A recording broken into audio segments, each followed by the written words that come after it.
new details about that deadly crash. It was right here in Times Square. You see our Jumbotron right there? It was right by our studio. And the driver is now facing multiple charges for running down pedestrians on the sidewalk. Police believe he was under the influence of a synthetic drug. ABC's Gio Benitez is right outside with the latest. Good morning, Gio. George, good morning to you. Police are making it clear this was no accident. They've charged the driver with murder and attempted murder. We should tell you that this video is difficult to see. This morning, 26-year-old Richard Rojas is behind bars after this sudden and horrific crash in the center of bustling Times Square. I'm still very upset. I mean, I was almost killed.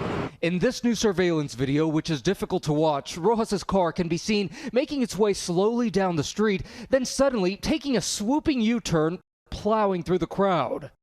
These images show Rojas trying to flee the scene until Ken Bradix, a bouncer at nearby Planet Hollywood, helped stop him.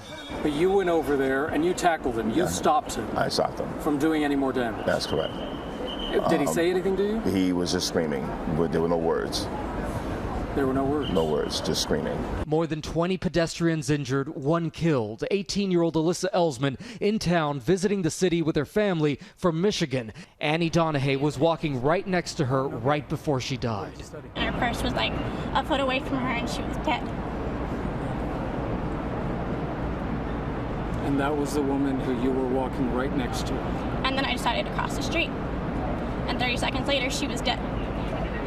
Police say Rojas, a Navy vet from the Bronx, drove his car down a sidewalk for more than 3 blocks from the famous 42nd Street to 45th, knocking down tourists and workers on the way before crashing into a steel barrier. Police say Rojas told them he smoked something that they believe might have been synthetic marijuana before the incident, and that he thought the world was coming to an end. They say he had many previous arrests, including 2 charges for driving under the influence. They say just last week he put a knife to a man's throat. A lot of people right now are calling you a hero.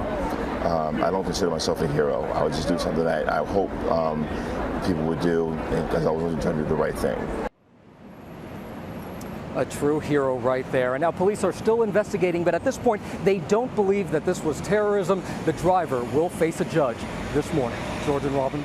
All right, Gio, thank you very much. Again, it was just right outside of our window here, and many of our crew members were still here when it happened, and the building was in basic lockdown.